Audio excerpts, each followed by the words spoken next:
Mungkin Anda sering mendengar bahkan sudah banyak menonton video-video mengenai bagaimana Anda bisa membeli sebuah properti tanpa modal maupun membeli sebuah properti.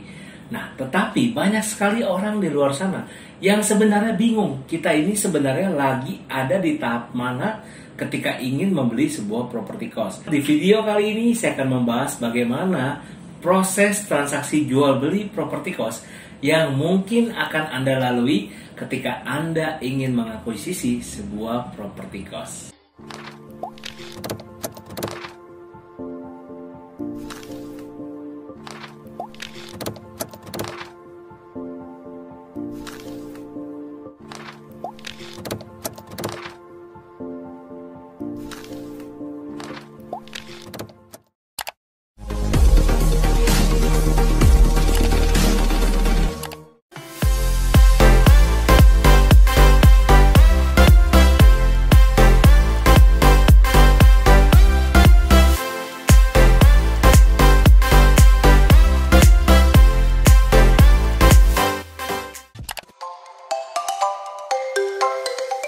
Halo Sobat Kospreneur, kembali lagi bersama saya Iwan Kendrianto di channel Bisnis Kos.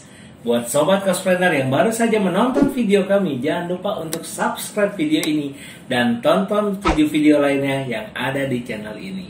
Halo Sobat Kospreneur, di video kali ini saya akan membahas bagaimana proses transaksi jual beli properti kos yang mungkin akan Anda lalui ketika Anda ingin mengakuisisi sebuah properti kos. Mungkin Anda sering mendengar bahkan sudah banyak menonton video-video mengenai bagaimana Anda bisa membeli sebuah properti tanpa modal maupun membeli sebuah properti. Nah, tetapi banyak sekali orang di luar sana yang sebenarnya bingung, kita ini sebenarnya lagi ada di tahap mana ketika ingin membeli sebuah properti kos. Sehingga proses step by step dalam membeli properti kos ini menjadi suatu pertanyaan yang kadang membuat kita berpikir bahwa apakah kita sudah melakukan hal yang benar atau tidak, dan sudah sampai di mana sebenarnya proses dari transaksi jual beli ini. Nah, di video kali ini kita akan membaginya secara step by step. Ada 6 langkah yang akan Anda lalui ketika Anda ingin membeli sebuah properti kos. Kita masuk untuk langkah yang pertama, yaitu yang pertama-tama sebelum Anda melakukan transaksi jual beli, sudah pasti Anda harus menemukan dulu properti kos ataupun properti yang ingin Anda beli terlebih dahulu. Itu adalah langkah pertama yang harus Anda lakukan dan Anda temukan dulu. Yang kedua adalah Anda harus melakukan down payment kepada si penjual dan Anda harus membuat suatu kesepakatan bersama agar di kemudian harinya tidak menjadi masalah mengenai uang down payment ini dan yang akan mengganggu transaksi jual beli Anda ke depannya. Yang ketiga adalah Anda harus menyiapkan dana untuk membayar biaya notaris agar notaris dapat melakukan validasi pengecekan status dari sertifikat properti yang ingin Anda beli, apakah statusnya sedang sengketa, bermasalah atau tidak. Yang keempat adalah prosesnya setelah hasil pengecekan notaris semuanya berjalan dengan baik dan status sertifikat adalah validasinya bagus dan tidak bermasalah, maka langkah berikutnya adalah Anda harus melakukan pembayaran pajak, yaitu pajak untuk penjual dan pajak untuk pembeli. Di sini pajak penjual yaitu 2,5% dan pajak pembeli adalah 5% yang dihitung dari nilai transaksi, bukan dari nilai NJOP ataupun nilai PBB yang banyak sekali kita dengar di luar sana bahwa nilainya dihitung dari PBB maupun NJOP ya. Yang tepat adalah dihitung dari nilai kesepakatan transaksi bersama. Oke. Yang kelima adalah kita harus membayar pajak BPHTB. Untuk saat ini nilainya adalah 5%. BPHTB adalah bea perolehan hak atas tanah dan bangunan ya. Ini jadi selain tadi pajak penjual dan pembeli yang harus kita bayarkan, masih ada pajak dari BPHTB ini.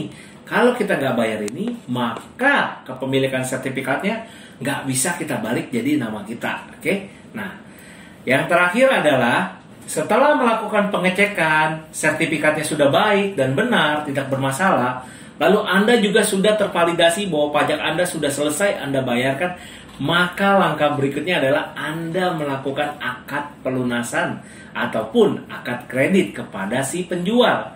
Sehingga transaksi jual beli tersebut telah selesai dan Anda bisa memiliki sertifikat dan tentunya akte jual beli atas kepemilikan tanah yang sekarang sudah menjadi milik Anda.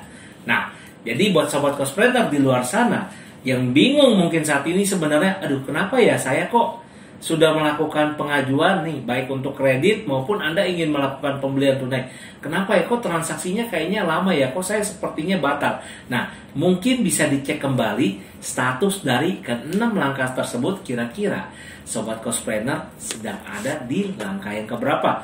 Jangan sampai ternyata sebenarnya Anda hanya berputar dan stuck di langkah, misalkan notaris Anda melakukan pengecekan sertifikat.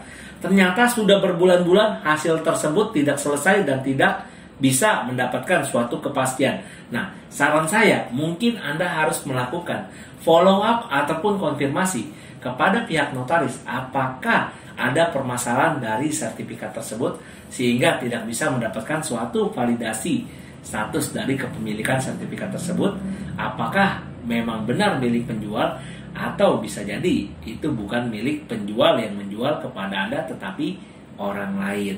Nah, sekian video kali ini sobat Cospreneur. Jangan lupa untuk like dan share video ini jika Anda merasakan bermanfaat, dan Anda juga bisa memberikan pertanyaan kepada kami melalui chat di kolom komentar sehingga kami bisa membuat dan menjawab pertanyaan Anda di video berikutnya. Saya Iwan Kendrianto, sampai jumpa di video berikutnya. See you.